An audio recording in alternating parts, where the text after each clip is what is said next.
So I talked in one of my videos about the book Co-Parenting with the Toxic Ex, and I can't speak too highly of this book. It's it's friggin' awesome. Um, Learning how to protect your kids from alienation and parental alienation. It's really helpful to recognise that when your kid's being mean to you, just remembering that they're a victim in this as well. Like, they're getting abused, and it's it's really upsetting as a parent. Everything that this book helped with, and it was really helpful in a lot of ways. Even just to realise that other people were going through same sort of thing. Nothing, I think, really ever prepared me for when I started to see my eldest using those same bullying tactics, those same "what exactly did I say" tactics, and the cold shoulder. And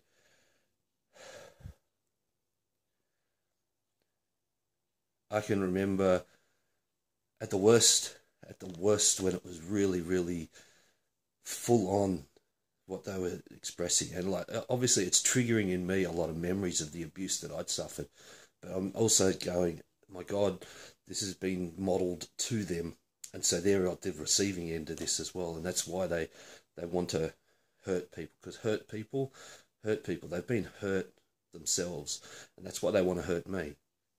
And I remember I practiced this phrase, "You don't have to treat me like that." When I was getting so overwhelmed with all of the triggers of the behaviour, that was my fallback position of, "You don't have to treat me like this." And so it helped me in that I was able to make it clear that the behaviour that they were exhibiting was unacceptable, and also allowed me to maintain a position of, I'm not blaming them. I'm just saying they don't have to treat me like this. That's it.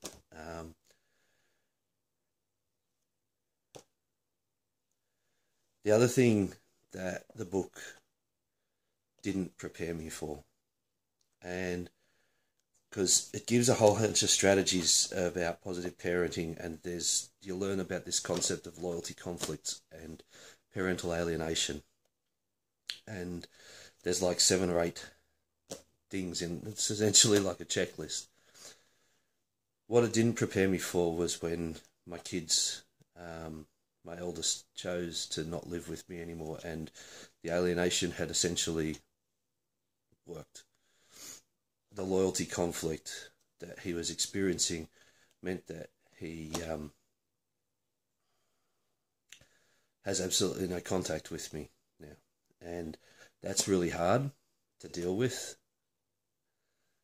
I also started to understand something though, and this was from a couple of videos that I've watched of now adults who were raised by narcissistic parents, or had a narcissistic mother or father in their life. I equipped my eldest and also my youngest with the skills to challenge, to question stuff.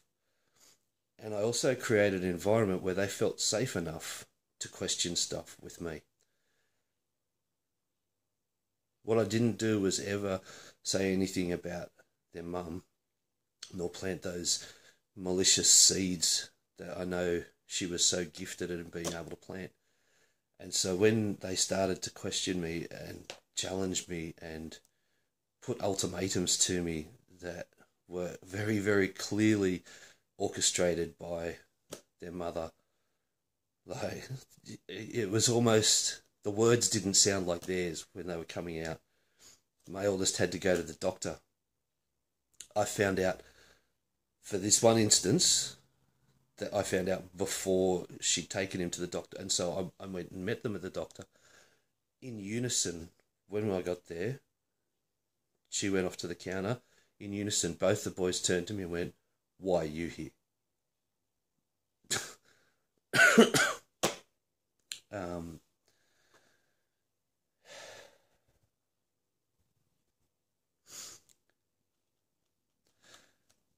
read as much as you can as your brain gets more capable. I mean, in the early stages, for me to tackle a book, and this is a fairly thin book, for me to tackle a book would have been impossible. So I started with memes. I worked my way up to articles, and there's a lot of good stuff online. So Google stuff like positive parenting, good enough parenting, parental alienation, loyalty conflicts, these sorts of things. When you're ready to, Co-Parenting with a Toxic Ex. It's a really good and helpful book. Okay. Peace, guys.